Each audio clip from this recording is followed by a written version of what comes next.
Okay. All right, our thumbnail pose.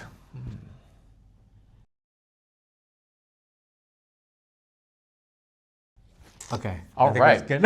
Okay, so Jason, thank you for meeting me here today. We switched up our entire location at the Santa Clara City Library. Yes. And so no drinks, no last sip. Yes, because unless it's water, it's no food or drink. So no food or drink. We're gonna have to switch up the name maybe. But I still will provide a recommendation. So I was recently at a Super Bowl party, kind of watch party thing, and the host had this one drink. It is, I think people here are familiar. It is the Poppi drink. Yeah. A probiotic soda. Probiotic soda. So this, whatever the flavor was, it tasted exactly like Dr. Pepper. Tasted exactly like Dr. Pepper. Do you remember what the flavor name was? I mean, it was like cherry Coke, black cherry. Black I don't cherry? remember exactly, but my taste buds were like, I just couldn't believe it because I don't drink this stuff. I don't drink soda or anything. And they at the party they offered. They're like, you don't drink beer. We have some things in the fridge, and I was like, okay, this looks interesting. Let me try it out. Do you like Dr. Pepper? I don't drink soda. Oh, okay. I don't care for it. The sugary stuff, like I never drink any of that. So that would have been the drink I would talk about and bring today because I'm just amazed. So if you have a chance, Jason. Yeah, I should try. And it's like pre or probiotic. Is it a lot of sugar or prebiotic, probiotic? It's not a lot of sugar. It's 25 calories, 5 grams of sugar maybe. So it's good for you in theory. Probably better than Diet Coke. So yeah, I'll try it. Yeah, Poppi. Yeah. I'm not saying go buy it because these things are not cheap. Like I believe they're fancy, healthy soda that usually costs more than your typical can of. I'll ask my sister-in-law to buy it, and then I can try it. If someone's into that stuff, like because it does. I wouldn't say it messes up your gut, but it introduces, probiotic stuff. Beneficial bacteria. And, so that makes sense. If you don't have a good gut, you're probably going to go run to the toilet or something like that for a day. But what I really wanted to talk about is, everybody watch the Super Bowl in or some Super way, Bowl, depending on how you divide the words. But yeah, what was your thoughts?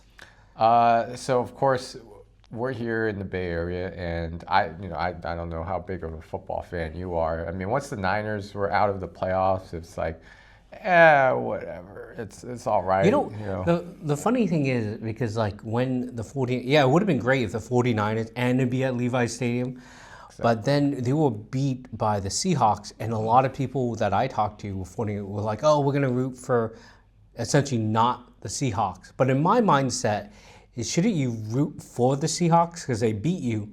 Because if they win the Super Bowl, you're like, oh, we were beaten by like the winner, not the runner-up, right? So that's my that's my mentality. It's like you should go for the one that beat you because then at least you can say you were knocked out by the champion.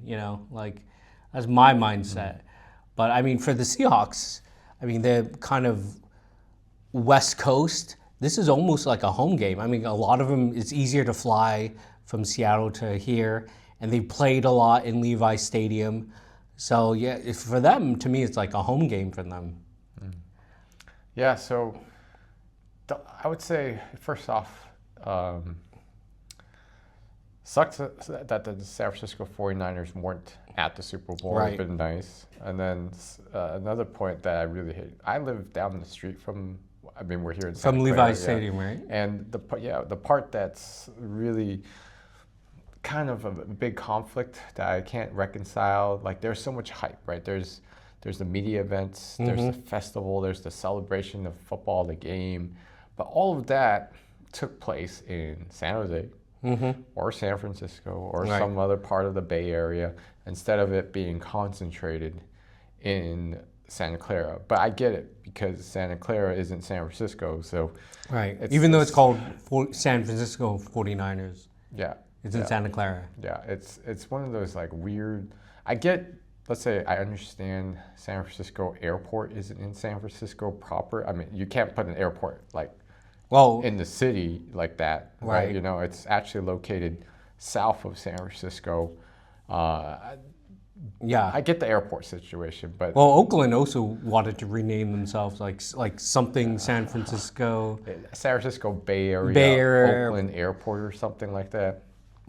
But yeah, a lot. Now that you bring it up, like a lot of like things at San Francisco, but it's not like the San Francisco premium outlets are in Livermore. Like they're not in San Francisco. They're not even close. So there's a lot of where they try to associate themselves with like San Francisco. So I mean, some of it, I get it. You're part of the San Francisco Bay Area. Livermore's out there. That's like really. it's like East Bay. It's like kind of a. But no, I agree. Yeah, it's like all the way at the border. So, did you have a lot of? I mean, there must have been. Like, did you hear like when they did the flyover and whatnot? That was right next to you, right? Like, yeah. And the fireworks and everything. Yeah, so the fireworks, the flyover, heard all of that because it's just really down the street. It's pretty neat. So that leads me to think about the halftime show. Oh, okay. Right? Yeah. Did you watch it first of all? I did, and I'm not a Bad Bunny. I'm not the target market. I mean, I think it's pretty obvious I'm not the target, but I enjoy it. It was very colorful, but it's also like so hard because they have to do the scene change to just make it like it's not a good venue for a concert because you're in the middle of a football field. They'd probably be better off having it somewhere else, but it's very hard. But that being said, I thought it was fun, and I'm at this age where I was just appreciating just being there or watching it live, and it was very colorful and interesting. And I wish they had a lower third because half the time I was like, "Who's that?" Like Lady Gaga. That was Lady Gaga. In my mind, I was like, "Is that Lady Gaga?" Yeah. And then they panned over, and the next song, I was like, "Is that Ricky Martin?" Like I have like no clue who these people are, and and apparently Pedro Pascal was also like dancing in the background. So a lot of this, I was like, "Oh, I need to like read up after the fact, after I watched it, to know what's going on." But I mean, I thought it was colorful and enjoyable, and it's just a Super Bowl halftime. Like, how much can they really squeeze in? But what were your thoughts? Yeah, so I don't speak Spanish, first of all, so I don't understand exactly what they're singing about. Mm-hmm. However, I got the vibes. I got the feel. Yeah. I think watching it on TV is probably better. Oh yeah, versus if you're there being in the stadium for the show that they set up. Like for example, it wasn't an elaborate setup where they took up the whole field. Like last year, Kendrick Lamar just like had performers throughout the entire time, the whole field. It was wide open. Like you want to be in the stadium to watch that. Right. I see. It was very funny because the first thing I noticed was the plant people. Yeah, that's right. I thought they were going to get up and dance, but they're just there.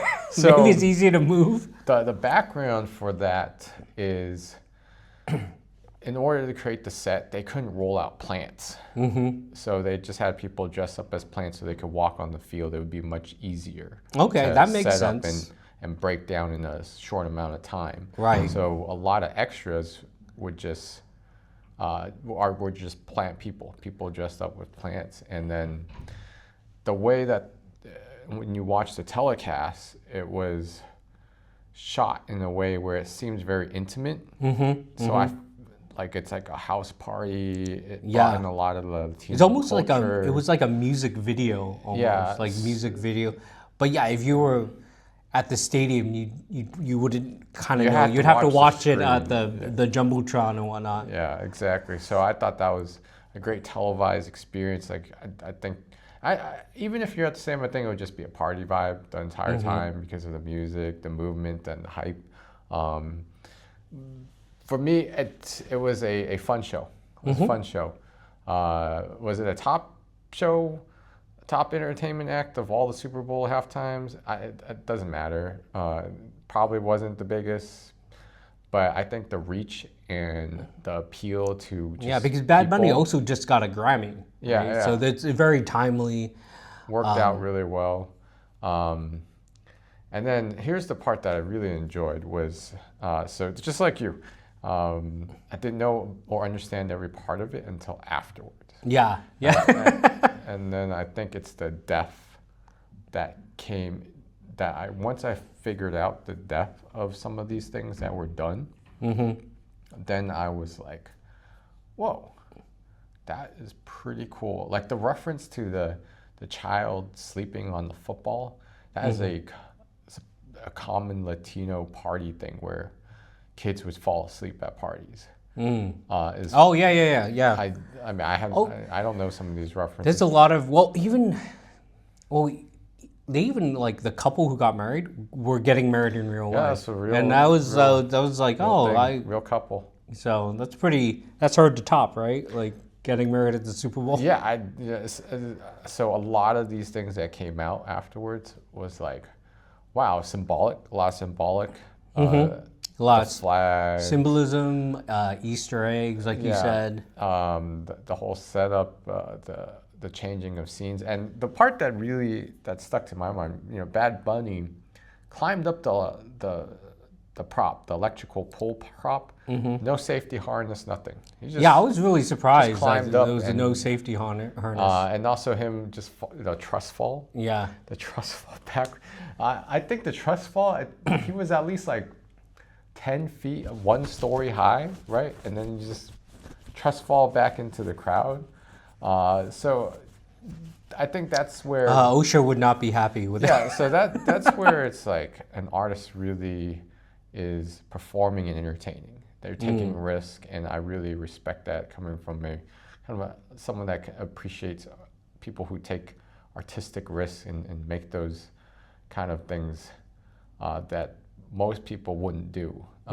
So I thought that was really neat. And then that's the halftime show, but the rest of the football game, like It was it the highlight fine. was the halftime show. Yeah, It was like, I just thought it was like, wow, we're just doing this with field goals. Yeah, and so the other part, my wife, other people that don't tune in try to watch for like, maybe there's a commercial too. that I Yeah, was the watching. commercials. Oh my gosh, I think the commercials.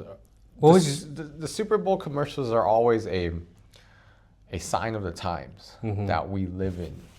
It's one of those moments because it's a huge audience for the Super Bowl, and the commercials this year, it's either like people forgot how to make great commercials, or we're really living in this era of AI, computer, tech, internet stuff, where is the old school? Well, I guess it's old school for me, but it's like a product just trying to sell. Like if it was beer or Pepsi or something, right? Like they make a great commercial and they're trying to sell something. Like Doritos, like Pringles did a good one, like just an old fashioned. With this Sabrina Carpenter. Yeah, was it Sabrina Carpenter? She's right? like, it was the guy who's like made out of chips. Yeah, chips. Yeah, that's Sabrina So, Carpenter. Yeah. Some of the ones, and then Budweiser had a good like touching moment. Yeah, with Budweiser usually, it's very interesting. So you have the Budweiser or Bud Light, and then you have the Budweiser, and the Budweiser tends to be more traditional, the horse or the dog, and and then I forget what the Bud Light, but they tend to be more lighthearted, more fun. I mean, that's More party. the what's up or what's the frogs from way back then. Yeah, right? that was I think that was Budweiser. Yeah. And so it's like the shift in commercials to like open AI. Yeah. Which ones Crypto, internet, sports gambling. I mean, I guess that's where the money is, right? Like that's how they have to differentiate, and they have high margins. That's why they're able to spend on Super Bowl ads. But like what I mean, the AI ad that stuck out to me was the Dunkin' Donuts one, right? Yeah, so it's like they reframed Good Will Hunting, right? Right. Into a, this is the blah, blah, blah cut of, and it's a Dunkin' Donuts take. And they de-aged a bunch of people, made them look super young. And like, for me, it's you can tell, like there's something about it that is not, doesn't look right, doesn't look real. Yeah, it looks like they just like face swapped, and yeah, it's like the uncanny valley, or there's something too plasticky or too unreal. Yeah, and I was too distracted by that to understand the parody or the concept they're going for in that whole setup, because they brought in characters from the 90s, from Friends, right? Seinfeld, Yeah, like and was it Cheers? Is it Cheers? Was it one of the characters Cheers? maybe I don't Cheers. So, like, first you got to And then understand. they had Tom Brady. Yeah, the at the very references, right? You got to understand the references. I'd be very interested to see how much that costs, because for them it might be cheaper, but you pay for the likeness, but they don't actually have to be in the ad.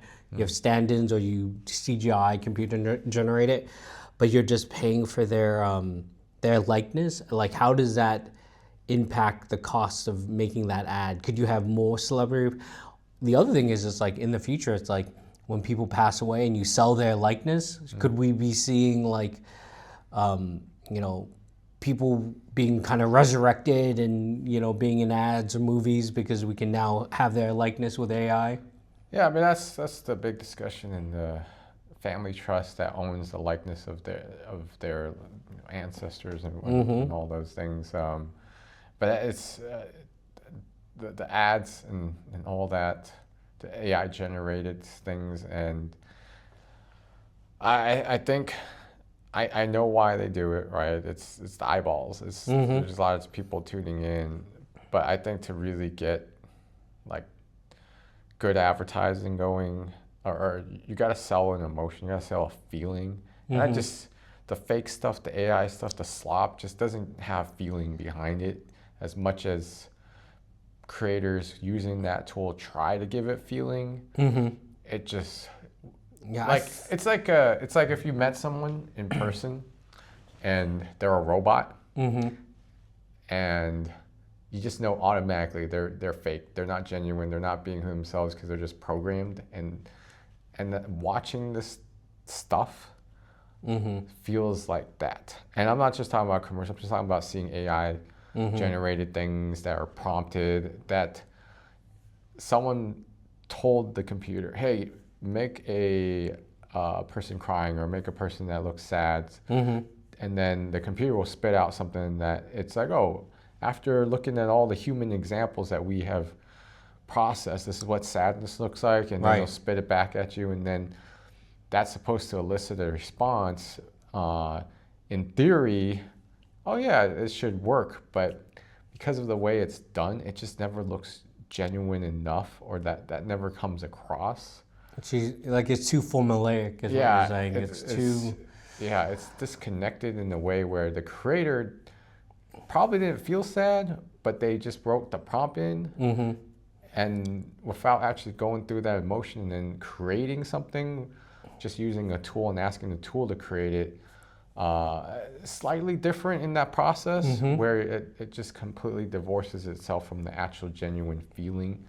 It's really hard to describe completely, but that's why you automatically, it hasn't gotten to the point, and I don't think we need to get to the point, because it would be cheaper, or it would be more efficient to say, hire a real person that can act, that is a real person that felt these things, and tell them, hey, can you play this scene out as a sad? That's your motivation. You're being sad. This is a dialogue, versus I'm going to generate this. Use the X amount of electricity, processing power, et cetera, just to convey an actor that's. Oh, interesting. So you're saying like it's it might be easier, cheaper at some point for humans to do it. I mean, I think more genuine. Yeah, it's just like, if it's easier. I mean, because all this is based on humans, anyways. just go directly to the source. Create. I don't see the ultimate end game for not automation tools. I want to separate that for generative AI. AI stuff. for like videos and. Like it doesn't. like What's your end movies. game? Okay, it's like is the end game just 5-second clickbaits? Is that the end game? Get ad revenue through 5-second clickbaits, or are you really trying to create something that has feeling, that's real, that came from a person that went through this and is trying to share a human experience? So that's the end game that I don't see. Why can't we keep and preserve the human experience, the genuine. Like me and you, Right. person to person, or someday we have a Jason or a Jackbot, and I just talk, like it feels weird. Like if I talk to a robot and have a conversation, but then because it's programmed in a way to respond to you in a way, so it's like you already know that this robot's just going to pick the most mid responses to everything. Yeah. And that's it. It doesn't take the conversation anymore. Like if we had a debate or something, hey, you'll bring in something that I don't know. But if I talk to a bot, it's like I know everything. Yeah. Because I've been hooked up to the internet and I have right at my fingertips. I know everything, the right or wrong, and the whole. Then it's like it's not that fun. Yeah. I think you touched upon some very interesting points. I think like going back to the ad, I think it's not going to age well, because if we're thinking... That's a great point about aging well. Yeah. But, I mean, I think it's going to get better. And to your point, it's like, is it cheaper to just have a person do it versus AI? I mean, I think it's going to get better. But, what I worry about is like Hollywood, video game, a lot of the industries. Like, if AI gets so cheap, and even though it's not as good as a person, they'll say, hey, but for the price and for the risk I take, I'm going to give a mid product because the cost is so low, because it's easy to become profitable, versus take a chance on someone who costs more, but you could, the ceiling is much higher. Like what I worry about is, your Steven Spielbergs, your Michael Bays, whatever, insert director here.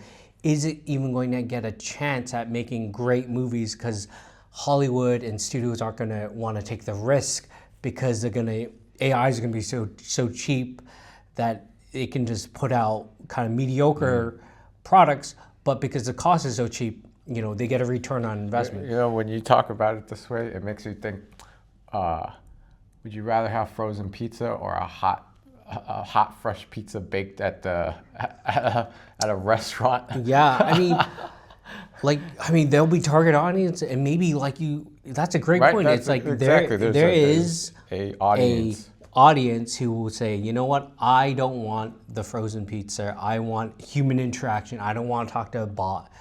I want a chef that made me this pizza versus the the take this frozen. It's cheaper. Instant pizza. But yeah, it really depends. But you'll always have like the indie kind of market where it's like, you might still get those. Oh my gosh! Now that you bring up indie, I just gotta give a shout out to all the indie video games. Oh yeah. That were killing it in 2025. Like I ended up playing pretty much no AAA games or big games, and I just like pick up these indie games that were like about $15, $20, and they gave me a lot of fun. A lot of fun. Yeah, some of these, it's amazing, like one person studio, and they do everything, and they learn everything, they code, and they do the music, and they do, the art and the animation. And I think it's like, to me, it's amazing because there's a game called, I don't know if you play it, called Iron Lung, and they actually came out with a movie, and that movie... That was a game? Yes, it was a game. So you're gonna have to tell me a bit more. So I read about it. About he's a YouTuber. Yeah, right? Markiplier, right? And then he financed, streamed the game, did the whole thing, and got really like his audience likes that game. And then he was like, I'm gonna self-start this, self-fund the movie, and he did it all himself. Yeah. And that's a perfect example of like, and he's in the movie. He acts in the movie, and I think that's your game. I think that's the answer to like AI. It's like, passion product, staying true.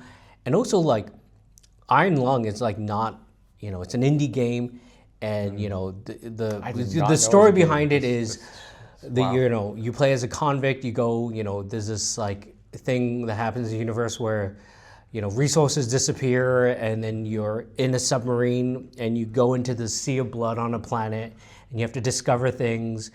And I don't want to go too much into spoilers Yeah. because but it's like you can't see because you're in this like iron lung, like you can't. Yeah. Yeah. So you have cameras and whatnot. So the game really, like, where you might see as a weakness, it uses as a strength claustrophobia. You can only, so it's a kind of like one of these, and I think like the horror genre is very good in movies, indie movies, as well as games, because you can take that like budget constraint and really play around with it and do very innovative things. That's where like having unlimited money, unlimited budget doesn't help. Yeah. It's better to have work within your constraints, and then you get a lot of creativity. Oh yeah, I completely agree with the. There's something about the struggle, and the struggle. I'm saying like you don't have infinite amount of money to spend, but there's something beautiful that comes out where you find solutions creatively to bypass those challenges, and then the product is even so much better for it. Yeah, I think Yeah. because you have to make choices, right? You just got to, oh, I'm going to do all the things. Like, okay, I have to make strategic choices. Do I, focus on, X or Y, like the sound, or do I want to have great graphics? You cannot do everything. And that, in a lot of video games, a lot of movies, you get in development hell where they're rewriting things and redoing things, and it's cycle. And no, it's like you just, you got to use what you can use and move forward. And yeah, like you said, you can come up with even a better product than if you just had like unlimited funds. Yep. Yeah. So that's kind of our little deep discussion. Wow, we about went from the Super Bowl to Iron Lung. Who would have thought? Yeah, Who would have thought? And connected it that way. Yeah, I like how maybe that's what I got to do in editing is find how do we go from one topic to the next to this other topic. We don't even know, because before we started recording, you mentioned you want to talk about the Super Bowl, and this is how we have to backtrack. We got Super Bowl, Super Bowl ads, AI, and then talking about video games, and then indie games and Iron Lung. So there you go. That's the dots. That's how we went. Connect the dots in the path. So we don't have drinks today. Because we're the library new. Maybe we have to come up with a new name. Yeah. So thank you for this conversation, Jason. I will walk away. I'll look up Iron Lung a little bit more. I had no idea. Yeah, it was definitely. a video game. So appreciate that. And yeah, I think what are you looking forward to? Our last thought in the coming weeks. Now that the Super Bowl is up, what's on your radar next? Tony, we are very blessed and lucky in the Bay Area and California and United States that we had the Super Bowl, and we're having World Cup, and they're going to be playing in Levi's Stadium. Is that starting soon? Yeah, it starts in June. Okay. It starts in June, and some of those games are going to be. I was looking up there throughout the United States, and some are in Canada and like Mexico. So it's like the World Cup in North America. Yeah, North of America and Mexico. Yeah, it is, and So I've not gone to a World Cup game. I usually watch it on TV, but I think I might try to take my son to like one of the lesser known games. Probably like the round robin where the group play. Yeah, I think that's what it's so called. one of the ones, just to say, I went. So that's what I'm really excited for. I definitely would say, what is it? Is it PayPal Park that's over there? Is that what it's called? The one in San Jose by the airport? Oh, yeah, Park? I think so. PayPal? I don't remember. Yeah, exactly. but I think it's going to be at Levi Stadium. I think they're going to... Levi Stadium too? Yeah. But yeah, we have a lot of stadiums. We're very lucky in the Bay Area. Just find I would say, I think if it's you never been or this is your first World Cup, because I don't usually, like first time whenever I go anywhere to a stadium, I don't even care. I just want to be in. Like standing room only is fine, because I usually just wandering around. If I'm not really into the game, I'm just wandering around looking if there's some food that I want to try or some merch that I want to, and just look at stuff versus being completely involved in the game. Now, the World Cup, we'll see. It's this summer, so it's far away, but I'm glad you brought on my radar because I'll see. You know, I'll keep track of the tickets and see how expensive or cheap they could be because I don't know. We've never done it here. Yeah. So we don't know what the demand is for it. I know, like, for example, if Team USA was playing, there's probably going to be a bigger demand than, let's say, you have group play between two lesser-known countries, and you'll probably be able to just get in and watch. Yeah, exactly. And then, of course, I will root for my wife's country, South Korea. Oh, nice. But I am also when it comes to the World Cup, I will root for Korea or South Korea. They've always had a sweet spot in my kind of memory whenever I follow the World Cup. Oh, interesting. How about you? Ooh, like, you know, obviously the I don't know US, who's actually in all the group plays if we qualified. Yeah, I'm not. It's just like the Olympics, or it's just like the Olympics. I have like no clue, and then the day of, then I'll get into it. Next time we record, the Olympics will be almost over. Yeah. We'll talk about the Olympics. Okay. Because have you been following the Winter Olympics? I will just say it at the near end of this episode is, when it comes to the Olympics, I am like Team USA, like full pride and whatever it is, like the whole. The stories get to me. The whole thing gets. I am riled up. Like I am Team USA. Yeah. Do you prefer Winter Olympics or Summer Olympics? I love it all. Okay. Like summer, it's got its own because it's different sports, but I love it all. Summer's got surfing now. Wow. Yeah, that started couple Olympics back, and then winter. Yeah, what do you follow in Winter Olympics? What's like your go-to? Winter is going to be more of the action sports, the half pipe, the skis, the snowboards, and any of those downhill. Okay, so I'm just going to say this, the last point I would say. I could go on, but we'll save it for the next. You know when they go downhill? Yeah. A lot of times? Yeah. They're like 75 miles per hour. And I'm saying 75 miles per hour for us U.S. audience because that's what we relate to. Yeah. 75 miles per hour is as fast imagine. as what you're driving on the freeway here. That's freaking. That is like ridiculous. There's no. I mean, they have, I believe, an inflatable. Like vest or something to protect them. If there's a crash, and it'll pop up or blow up.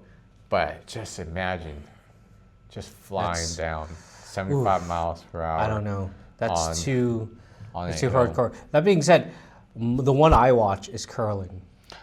That is what I watch. That is my. So because I'm not going to spoil it for you. They did the mixed doubles. It happened already, but I watched they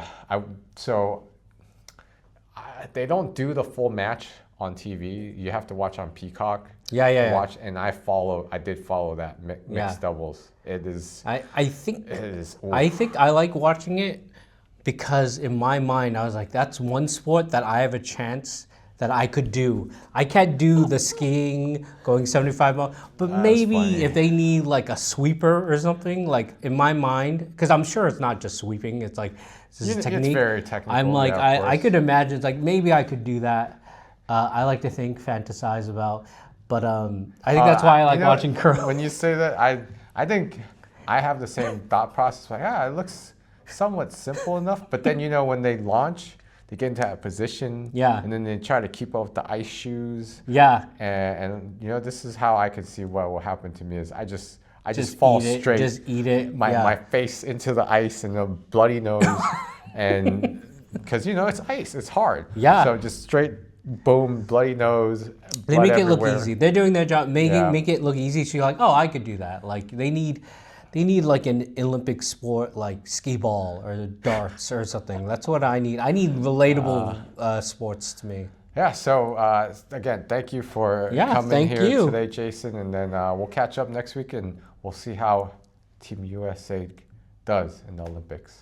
Perfect. Thanks so much. Yep. Thank you, everybody.